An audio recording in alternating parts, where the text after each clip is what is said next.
I am an alcoholic. Amen. And no, Dwayne, I didn't volunteer. Virgie volunteered me, and she's not even here tonight. But when I did talk to her the other day, she said, if you weren't nervous about it, you shouldn't be up there anyway, so you're doing something right.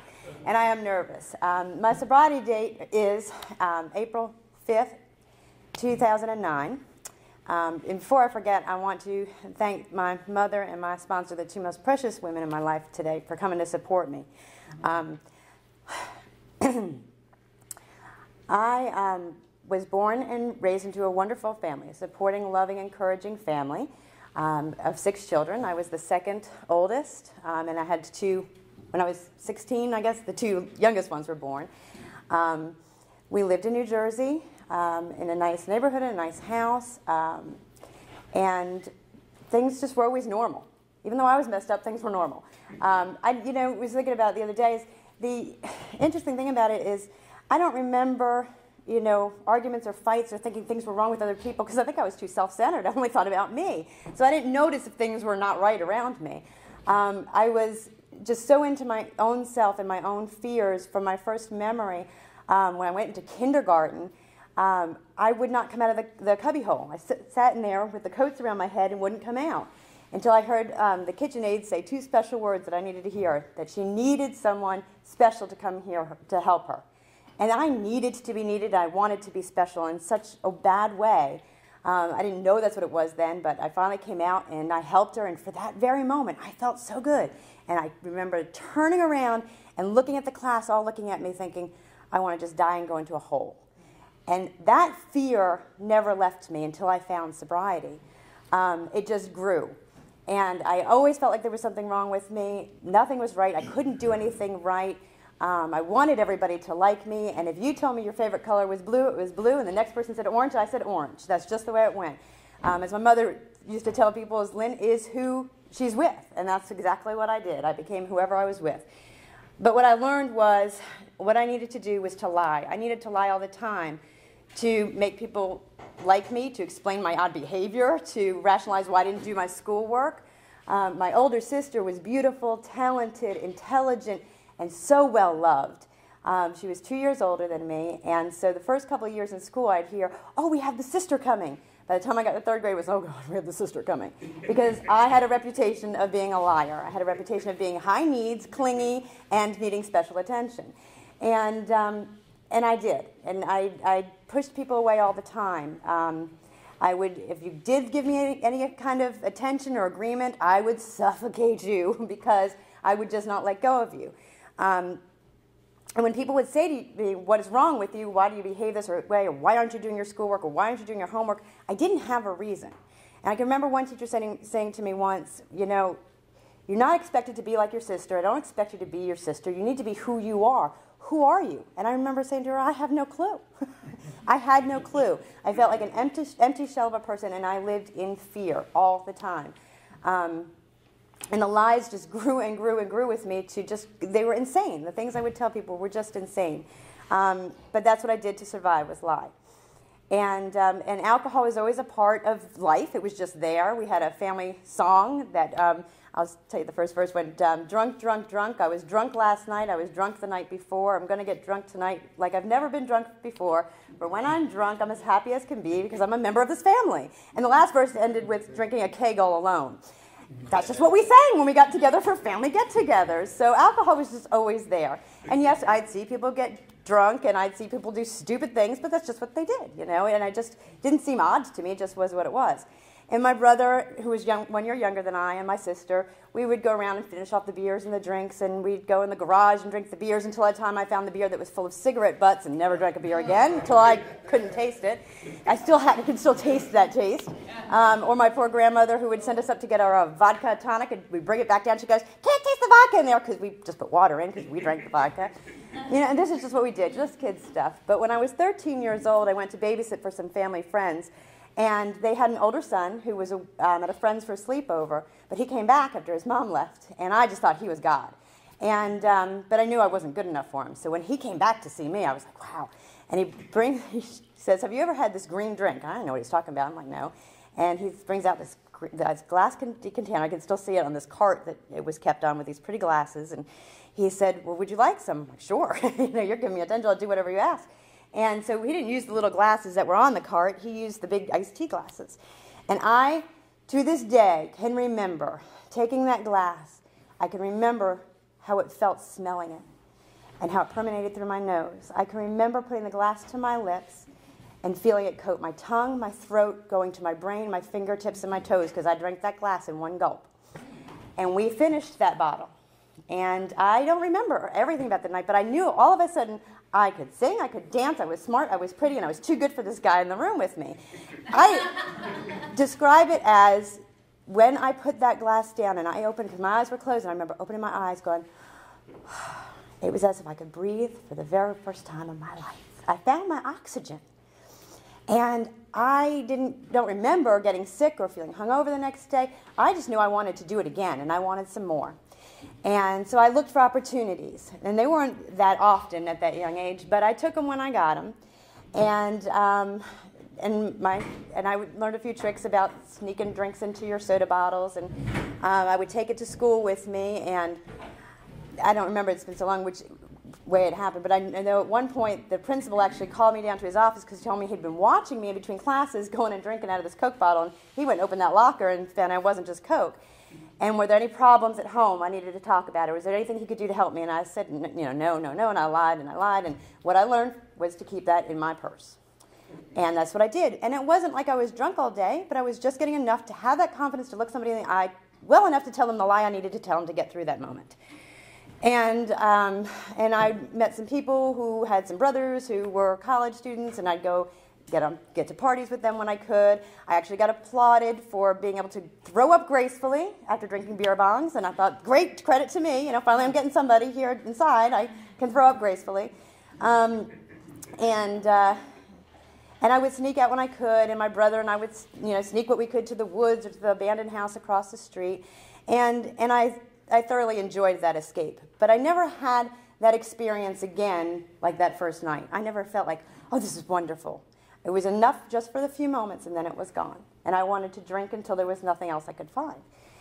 And I still kept pushing people away, though. I didn't have a whole lot of friends. The one friend who did stick by me, who lived down the street, she was sweet, but, I just kept putting her aside. She wasn't good enough. I had to find the people who didn't like me and try to make them like me. I was just obsessed with this.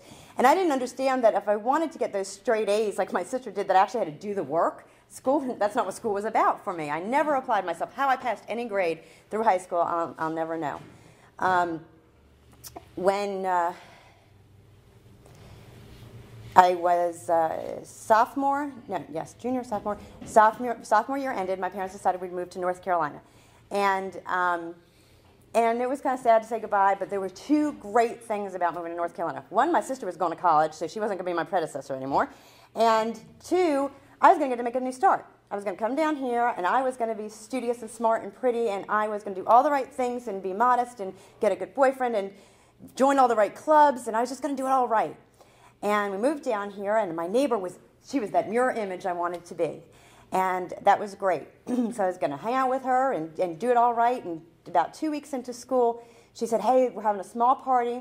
Just a few people who don't go to our school who would like you to meet and get to know them. And, it'd be fun for you to come along.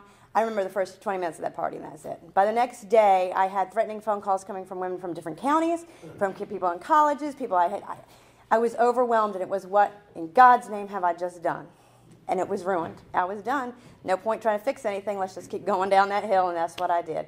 I looked for every opportunity I could to drink. And if there were other substances, I would try them, but the alcohol was it. And it wasn't just any alcohol. It was, whatever alcohol I could get. And that wasn't too hard to do if you knew the right people. A few times, bottles would be found here or there from my mother, and in the bedroom of the truck of the car, and I'd say, oh, it was a friend's, and it's just lies and lies and lies and lies again. I had picked up a bad habit of if I saw something at somebody's house, especially if I thought they had money, and I thought I'd like it, I'd take it. If I needed money to pay somebody to drink, buy drinks for me, I'd take it. Didn't think twice about it, I just did it.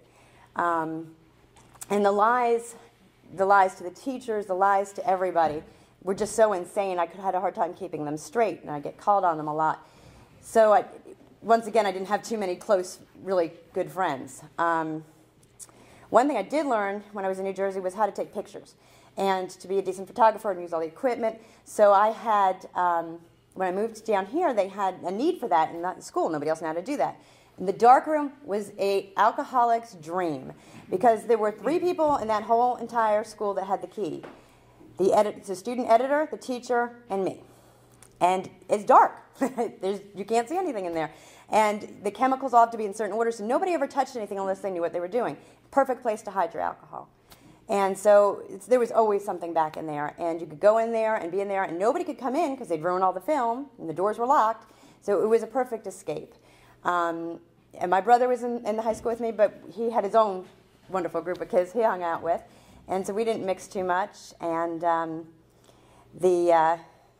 the whole year, I pretty much just, I looked for guys that would be mean, abusive, and cruel to me and break my heart. Because that's what I felt on the inside. I felt like such a nasty, awful, disgusting person. I wanted to be treated that way. And that's what I looked for. And once again, it was just lies to the teachers, whatever. It still amazes me that they passed me at all that year. That summer, we had 2 incidents happen. That summer, we had a party at my mom's house. And it's called the party that never was because my brother and I threw his party, and he invited some of his, and I invited some of my friends. And we really messed up the house and didn't clean it up before they got back. And then I also got to go on the senior beach trip. And I don't remember 95% of that trip. I remember waking up on the beach, not knowing where I was, how I got there, or where I was going. It was not a good experience. And I came back with 0 friends from that trip. Ruined the whole thing. Money went missing from people's purses. I got blamed because my name was out there for being untrustworthy. And I didn't even take, I remember, I know who took that money that time. But anyway, I couldn't prove it. And I had awarded myself with the reputation. I was miserable. I was absolutely miserable. I was so empty on the inside. You know, I still had my parents. I still had my house. I still had everything. I hadn't had to live on the street. But I was so empty on the inside and so miserable and had no explanation for it. I had all the support I could want if I wanted it, but I wanted to drink. That was my solution. That was my oxygen. That's what I needed, and that just everything else could go to pot. And we started the next school year. I was the editor, so once again I had the key, and this year started okay, but I still didn't have a whole lot of group friends. I had some friends, and they would feel sorry for me because of these stories I would tell them, and they tried to be supportive, as teenage students can be, to one another. But after the holidays, I got very depressed, and I was just very, very sad. And I didn't want to do it anymore. I couldn't remember who I had told what lie to, and I was being questioned by people and challenged by people. And I could, where the gaps were, where the blackouts were, and I couldn't remember things, people would tell me what had happened, but I had no clue what they were talking about, so I didn't know if I was really in trouble with law. I had no idea what was reality and what wasn't anymore. And on January 13th, Friday, the 13th, one of my friends called me and said, "We're going to come get you. You haven't been out in a while. We're going to take you to the seance at the inn." And I remember sitting on the floor with my baby brothers, because they were babies, and I loved being with them. No expectations whatsoever. You could be who you were.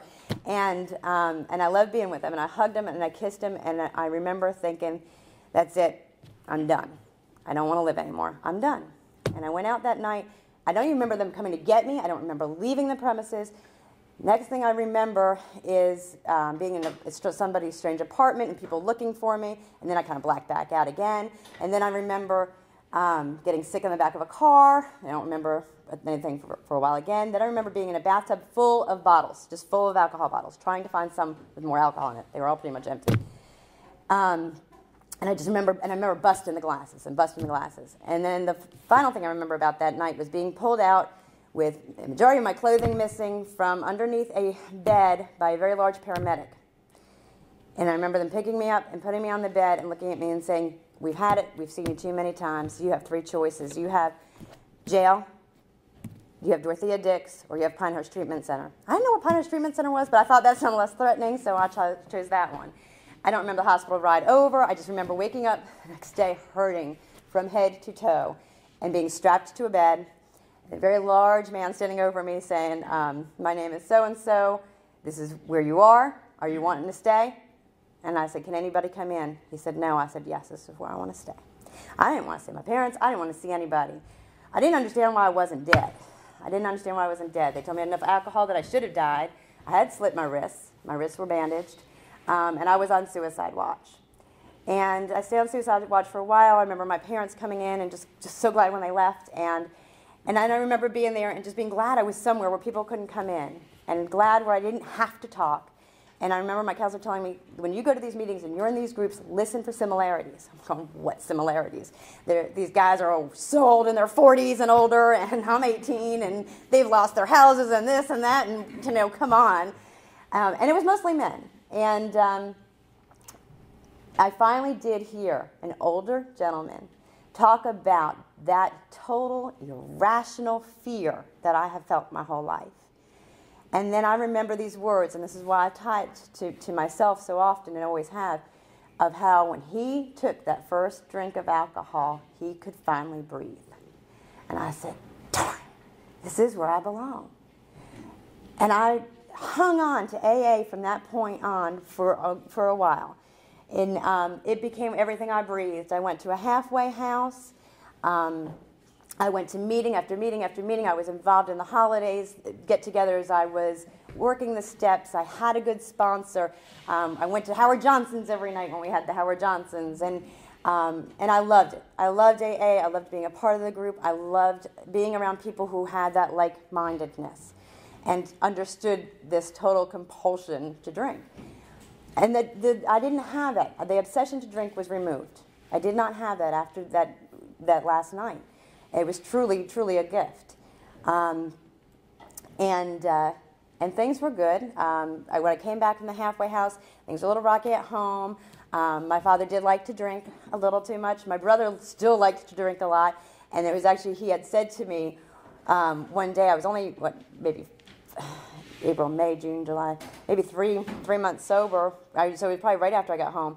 And my brother said to me, I want to have a party like we had last year here at Mom's when they're gone. And I said, no, buddy. I said, I'm trying to do the right thing.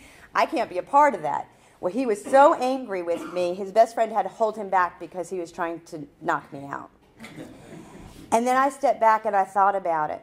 And I realized, because he started yelling and screaming, and because that's, you know, a normal thing for a teenager to want to do, have a party. But I remember the words he was saying. I defended your honor, I won't say the words, for how many years? And you won't even do this one little thing for me.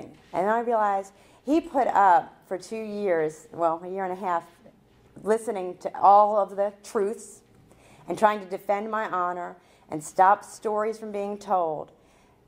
That was hard. That was hard for a 17-year-old boy to have to do when it was his sister who was just so horrible. And he was angry, and he was hurt. And I was able to walk away, and a little while later, a couple years later, be able to apologize for that. He wasn't going to listen to it that day. But I did move out. My sponsor did suggest that I did move out of the house because the stress was just terrifying me. And I lived in several different apartments. My father gave me a job, God bless his soul. He gave me a job and put up with my trying to get sober and grow up a little bit. And I was able to work with him. That was wonderful. And life was good. And I was working for my father one day, and this man walks in and to the office, and he walked back out. And the next day I met one of his colleagues, and I said, hey, I'd like to see him again. And he said, oh, I'll give him your number. I said, no, I'd just like to see him physically. Well, 3 months later, the phone rings, and there's this man. And a few days later, I'm madly in love. I never met a gentleman before, never mind dated a gentleman. He instantly became a part of my life. He didn't drink. Well, he did, but he got rid of it. And he chose not to drink once he met me. He came to AA meetings with me. He came to the socials with me. He'd go to Howard Johnson's with me. He couldn't have been more of a support. I was truly, truly blessed. That summer, my sister got married, and that was not a sober wedding, but it was a fun wedding.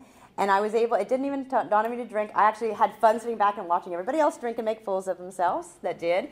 But it was really a fun occasion for my family to get together. 4 days later, there was a knock at my door, and it was a coach from the high school. And I opened the door. I said, Coach, what are you doing here? He said, we can't find your parents. There's been a terrible accident. Your brother just died. And And it was as if somebody put their hand in my heart and just ripped out part of my soul. I am so grateful that he had been home for a while and got to meet my future husband, and that we got to make amends, and I got to tell him I was sorry, and that he was in a good place in his life because he had gotten to a good place. It was a terrifying, awful, beautiful ordeal to go through. I was able to stay sober, never even thought about taking a drink. This is my brother, we were just a year apart, like twins. And I had AA was there. My sponsor, the friends, my husband was there. And I was able to help my parents with things that they needed help with. I was able to be active and do things instead of sitting on my butt drunk. And I will forever be so grateful for that. And the day of his funeral, my father came out, and to watch my father go through that, he aged 50 years that week. And he came out and he asked my husband, he said, I know you wanted to put your wedding off until next year because, Susan just got married this year. But however, I need something to hold on to and something positive. Would you consider getting married this October? And he agreed. And so that October we were married. And I had 2 tables full of AA people at my wedding. It was a dry wedding. It was fun. Not all my family had fun. I can remember the comments of, well, if they don't want to drink, they don't have to drink, but we need to have alcohol.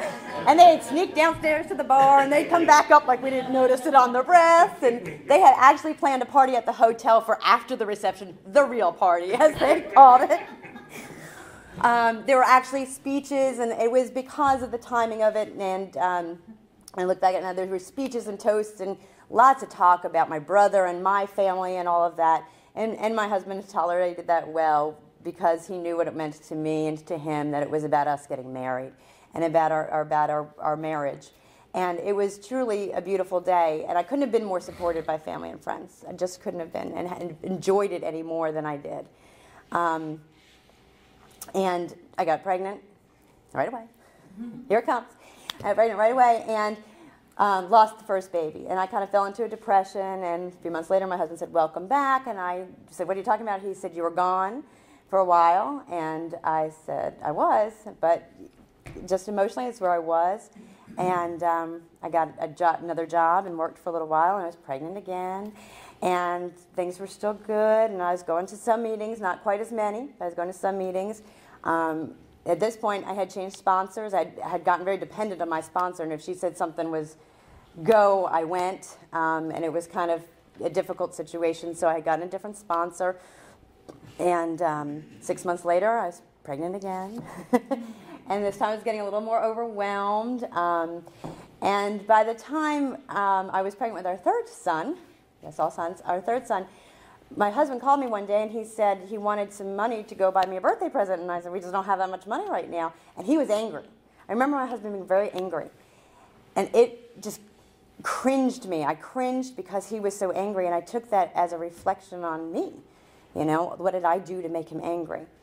And I remember that day deciding I would never let him feel that way again. I'd start taking control back.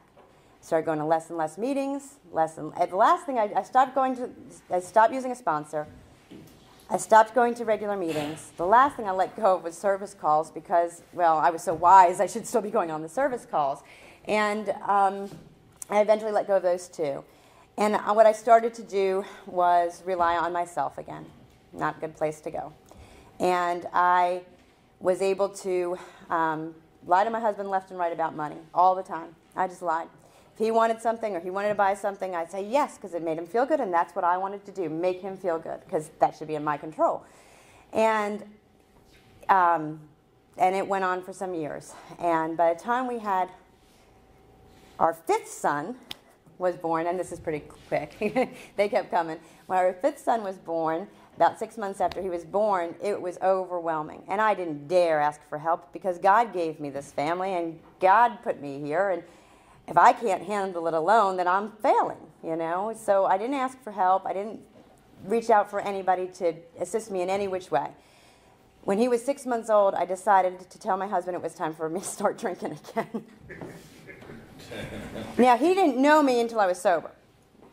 So he'd never been around an alcoholic before. They didn't drink in his family. So I explained to him that my teenage years, that was just teenage drinking, and it got blown out of proportion. I don't even know what was true or what was not, and I probably exaggerated things because that's what I do, and I'm Miss Drama. And so he said, okay, well, if you want to do this, he said, if it gets out of hand or you can't handle it, tell me, we'll go back to AA. Oh, sure. So I remember the first bottle we bought and putting it on the counter and telling him, and I was like excited like a little girl, like, yes, I'm going to go get some wine. And the kids all were in bed. It was 10 o'clock at night, and I go in the kitchen and I pour the glasses of wine. I drink two. And I pour a glass of wine, then I walk out to him. That's how it started. Not a problem, though. I was good. I was only 3. And it went on that way for some years to where it was just at night, but I would drink until it didn't take long until I would drink till that bottle was gone. And I would always try to make sure there was enough in case he wanted a second glass, which wasn't very often. But I made sure his glass was never full. You know, I mean, he wouldn't. If he left it, I finished it for him. And I remember when they came out with the big boxes of wine, how exciting that was. I was like, oh, because they could take the bladder out of the box and you could hide it under the bed without it, you know, making rattly noises like the glass, or you could hide it in your laundry. And my favorite place was to hide it in the big basket I had under the bed, which the kids' church clothes were in, because nobody was going in there but me. So it'd be under their clothing and nice and folded, and it was easy to hide. So I had some in the kitchen, and mine were hidden everywhere else. But even that didn't last long, because if it was in the house, I would drink it. I would try to buy enough for a couple of days, but if it was in the house, I would drink it. And it got worse and worse and worse as the years went on.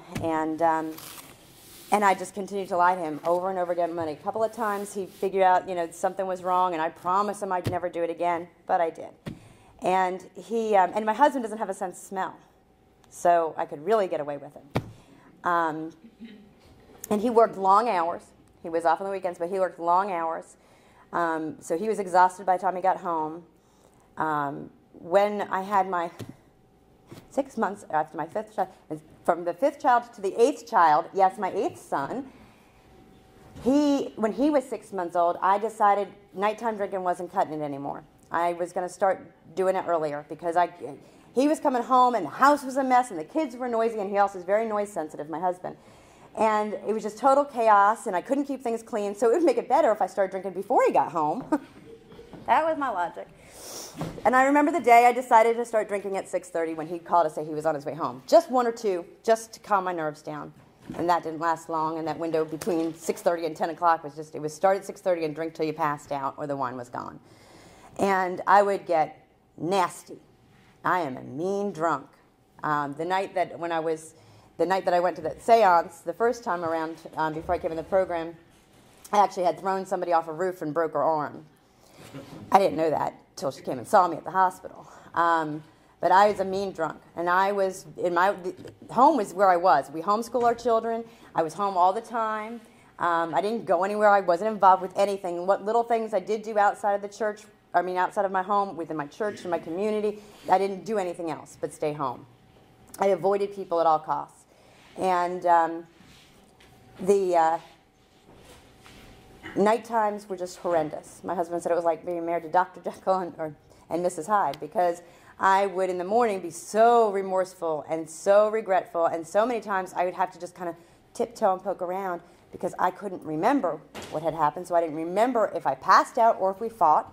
He would pray for me to go to bed. He would ignore me. He would yell at me. It was just vicious, awful, mean. And I couldn't remember most of it. I just knew from his reaction in the morning it must not have been good. I would lose total control of all my bodily functions. There was clothes balled up with throw up all under my bed. And I wouldn't know they were there because I wouldn't remember putting them there. The house was dirty, messy. Kids were not doing their schoolwork. My husband would get up for work, and I would pretend everything was okay, apologize immensely, promise him it would be better that night. He would leave, and I would turn on the TV and sit and just stare at it. I didn't drink during the day. It's kind of like the alcoholic who wouldn't drink at work. I didn't drink during the day most days, unless he was home to help with the children. God graced me with that. And that was him doing for me what I couldn't do for myself. Also, I think I also knew we couldn't afford the wine for 24 hours. But there would be times money would be so tight, I didn't have enough to go buy that bottle of wine before he got home. And one time in particular, I went up to the store, and I told them wine had gone bad, and I had to dump it out because it was bad. And you can't travel with open containers of wine. Could they exchange it for me? And they did. Yeah, that was a good one. I'd take wine bottles, and I would, I mean, my cabinet was just full of boxes and glasses of wine. And one night my mother was over, and God bless my mother. She was over and watching the kids, and she could tell I was drinking. I knew she could tell I was drinking. I was just like, let's get out of here. And that night, or the next day, I don't remember that night or the next day, and I knew because she had gotten some Tupperware containers out, so I knew she'd been in that cabinet, and I thought, oh, for the love of God. Because my poor husband, he'd open the door, and he'd go, man, do we really drink that much wine? Yeah, I just don't go to the dump very often, and he'd close the doors. But my mom had been around alcoholism, so she kind of knew things, and she could see through me pretty well. And she wrote me a note, and I told her, oh, no, yes, I've had a problem, but it's better, and I've talked to the doctor, and this and that, and this and that. All lies. All of it lies. I hadn't talked to anybody. There were times she'd be at the house, and I would be pretending to talk to a doctor on the phone, trying to get the help that I needed, because she had seen me spaz out. She'd seen me in total bad spots when my husband didn't know what to do with me, and he'd call her over, and I'd just lie. No, I've not been drinking. No, I've not been drinking. No, I've not been drinking. A couple of times my husband didn't know what to do because I passed out on the floor, locked myself in the bedroom with the baby. And he had to break down some doors, which are still broken to this day. Good reminder. It was just crazy. There were times I couldn't get in the shower for days. I'd turn the shower water on, and I'd sit on the bed and stare at the shower, and I couldn't get up enough courage to go take a shower. My husband would come home, and there'd be 2 hot dogs on a plate for dinner. That was it. Nothing else. No bread, nothing. Just 2 hot dogs on a plate. It was awful. It was just awful. And at this time, somewhere in this time, I had my daughter, my first daughter, our 9th child. And I drank all through her pregnancy. It's amazing. It's amazing that she is fine. I thought for sure she was going to come out and she was going to have fetal alcohol syndrome because I couldn't stop drinking. I drank inshore. I couldn't eat. I couldn't eat food. And my stomach was so messed up I could not eat food anymore. So I drank inshore, and I would try to take prenatal vitamins, but they'd come back up. And so when she was born, I was like, oh, maybe I'm not as bad as I thought I was. And my father had gotten very sick. He had cancer, and he was dying. He did battle with drinking for many years, but over the course of his illness with cancer, he had stopped drinking. And the last year of his life was absolutely wonderful. And I didn't see it until retrospect, but there was one particular day he had come up to visit me, and he and I were able to talk. And I was actually able to say some sorries and some amends without even realizing that's what I was doing. And I think that was truly a gift from God. I was able to share some things with my father, how grateful I was for things that he had done in his life right, and for being so supportive and loving. And but when he got really sick and when he died, I was drunk through the whole thing. I was drunk through his funeral, drunk at the church, drunk through the whole entire thing. When he did die, I was kind of grateful because he wouldn't have to deal with this disease anymore. For that part for him, and to see him get out of the suffering from the cancer.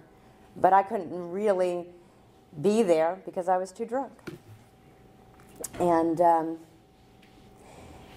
one day, I was outside in our storage room where the washer and dryer were. I don't even know. Oh, before that, I guess around this time, my husband and I had taken a large chunk of his retirement money out and put it in the bank to use to fix up our house and add on to the house and all of this great stuff.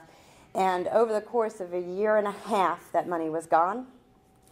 Now, as I said, I could never say no to my husband. So if the kids wanted something, my husband wanted something, or we went on a vacation, we had all this money in the bank, we just spent it. But I never told him that's where the money was coming from.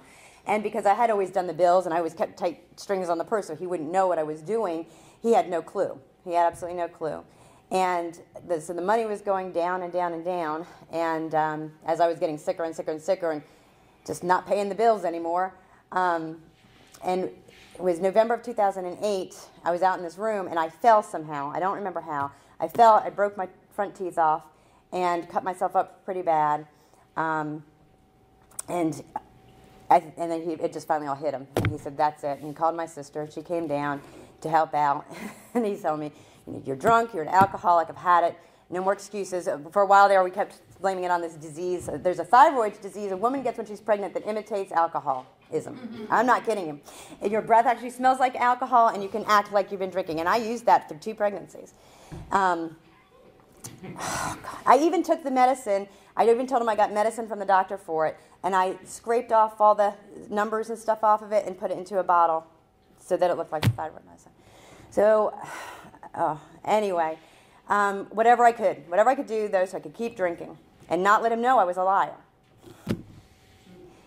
So anyway, he caught me. It was done. He said no more, and I agreed. I guess I agreed. I don't really remember. But what I do remember is going back in the kitchen and taking the rest of that wine box and trying to get the rest of the wine out. He goes, what the heck are you doing? Right in front of him. I'm like, but there's still wine. You don't get it. There's still wine here. Like, you can't leave it. So the next day, he did take off from work. Thank God I got my teeth fixed. That was a blessing and a gift. And he took me to AA meetings. And we made a deal. I wouldn't go into any grocery stores alone. And the kids would always come with me. But that didn't work. I went to AA meetings. I walked in the room I hadn't been in many years. And saw Bill C. there. And I've been in contact with Bill all through these years. And he's like, finally. And I went over to see him. And he looked at me. He said, you're going to pick up your white chip. And I picked up my white chip. And then I was back every day. About a week later, he said, you going to pick up another white chip? I said, no. He said, remember the phone call last night? I'm like, oh, shoot. I was really bad about getting on the phone at night, too. That whole alcoholic thing of getting on the phone, running your mouth. I was an expert at that. But I did it with Bill often. And I did that from November all the way. What I would do is I'd go to the meeting. I'd go to the pharmacy. I would go to the pharmacy for feminine needs, as I would tell my children, so they wouldn't come in with me, and I'd get wine. It's the pharmacy. You don't buy wine at the pharmacy, I would tell them. So anyway, and I'd go home that night, I'd get drunk. The next day, I'd go to the dump and go back to AA. I had 3 nights that were really, really bad over that time period, very bad, between then and my sobriety date of April. And I claim, when I finally, the night that I wound up coming back, going back to the hospital, was kind of a repeat of when I was 18 years old. My husband went out to go make a purchase that morning, and he was going to go put something on layaway. Well, I knew we were already behind on the mortgage payments, which he didn't know about. All the money from the savings was gone, which he didn't know about. But he was just going to put it on layaway, so we should be okay. Well, he came home with the whole entire purchase, and I thought, oh, son of a gun, we don't have the money. It's all done. I'm over. I can't fight this anymore. I can't tell him the truth. I just can't do this anymore. That's it. I'm done. It's finished. I drank all the wine that was in the house, and I was still standing. He was going to run an errand with the boys for a little bit, and I said, before you go, I have to run to the store because I need some of this stuff. I need these things for dinner. He goes, well, take so-and-so with you. So I ran to the store with so-and-so, went to get feminine needs, came back with more wine, came home, put the dinner in the oven. He looked at me. He said, have you been drinking? I said, no. He said, I'm not so sure. I said, well, I'll call my mom. She can come down if you're that nervous. Of course, I never called my mom. I put the dinner in the oven. He left. I went to the bedroom. The next thing I remember was being put in an ambulance and hearing the words, you can smell the alcohol coming from her pores. Next thing I remember is being strapped to a hospital bed. I can remember the doctor saying to me, what about the baby? And thinking in my head, this baby wants to die along with me, trust me. I've ruined this child's life. I can't be a mother to the children I have at home. I can't go back to my husband. You don't understand, I was supposed to die, and that's it. I'm not doing this again. They apparently almost had me convinced to stay, so I'm told, because most of this is a blackout, until I realized I couldn't smoke there. And so I left, and it was a horrible, awful night, and the next day, my husband started with me, you're going into treatment, and you're going to a 30-day program, and I said, I'll do outpatient, and he said, half measures avail you nothing, and back and forth, and finally he said, I'll stay home for 30 days, and I'll take care of the kids, because you're not doing this to yourself anymore. And I said, you can't stay home for 30 days, you don't understand, there's not a dime left. That was it. He physically tried to throw me out of the house. I have permanent damage to one of my arms from him grabbing the way he did, because I fought him. And I'm glad I have that. It's a good constant reminder. And I have the image of his face that night or that day, and I hope I never forget it, because it was such a face of pain and terror and anger that it just ripped at my soul. I went outside and sat outside, and my brother and sister showed up, said they would take me to the hospital. But my intention still wasn't to get sober. My intention was to try to get back to that bedroom and get the pistol and blow my brains out. And that was it. And that's what I tried to do. I went back down to the bedroom. I went in the closet. I opened the door. My sister tried to follow me, and I said, I need a few minutes to pack. I closed the door. I opened it up. I had the gun in my hand. I turned around. There's my baby laying there in the crib. And it was like God just whoosh, right over me. And I surrendered. And that was it. I surrendered. And since that point, I have not had a desire to drink since. It has not been easy. It took them days to find a treatment center that would accept a pregnant drunk. And when I did, but I did go, and it was horrible and terrible. My husband and I did not get along. He did not make my first year and a half sobriety easy. He didn't make it hard. But he was in so much pain, and our marriage was so damaged. He couldn't understand, and I couldn't explain to him. And it was hard to make him understand you can't explain this disease. You don't understand this disease. And you don't understand that I've always lied my entire life because that's how I had to cope and how I had to survive. And that for me to say to him, you can't trust me, was one of the hardest things I had to ever say. And to say to him, the best gift I ever said for myself, but the hardest thing for me to say to him was, I can't promise you I will never drink again. As long as there's alcohol in this world, I cannot promise you I won't drink again. What I can tell you is that today I'm willing to stay sober. And I had a wonderful sponsor when I got back here. She led me through the steps, got me a big book study, kept me very involved. And I was pregnant with our 10th child at that time. And this is for you, Donnie. After so many months, at the very end of my pregnancy, I couldn't move a lot because if I moved too much after that many babies, I would go into labor. So I missed about 3 weeks of meetings. I had people come to the house, and I was on the phone constantly with people from this program. And thank God for that. But it wasn't the same as getting to a meeting. So finally, I was at 37 weeks, and I went to the meeting, and I sat down in the chair, and about halfway through the meeting, pop. And my first thought was, darn it, God, I wanted to stay for the meeting. I don't want to go into labor yet. And the water just kept coming. I was like, maybe if I sit real still. And I stood up, and I said, I need to get to the hospital. My water just broke. and that's how I worded myself with the name of Miss Friday Night. and it was a fun story, and I had tons of people try to come see me in the hospital. The men I turned away because it wasn't a pretty sight to come in. But the support was just tremendous, and it was a lot of fun. And actually, since then, we've had another child, and she's almost 2. And that is our second girl. And she was conceived and carried and born through my entire sobriety, and how wonderful that is.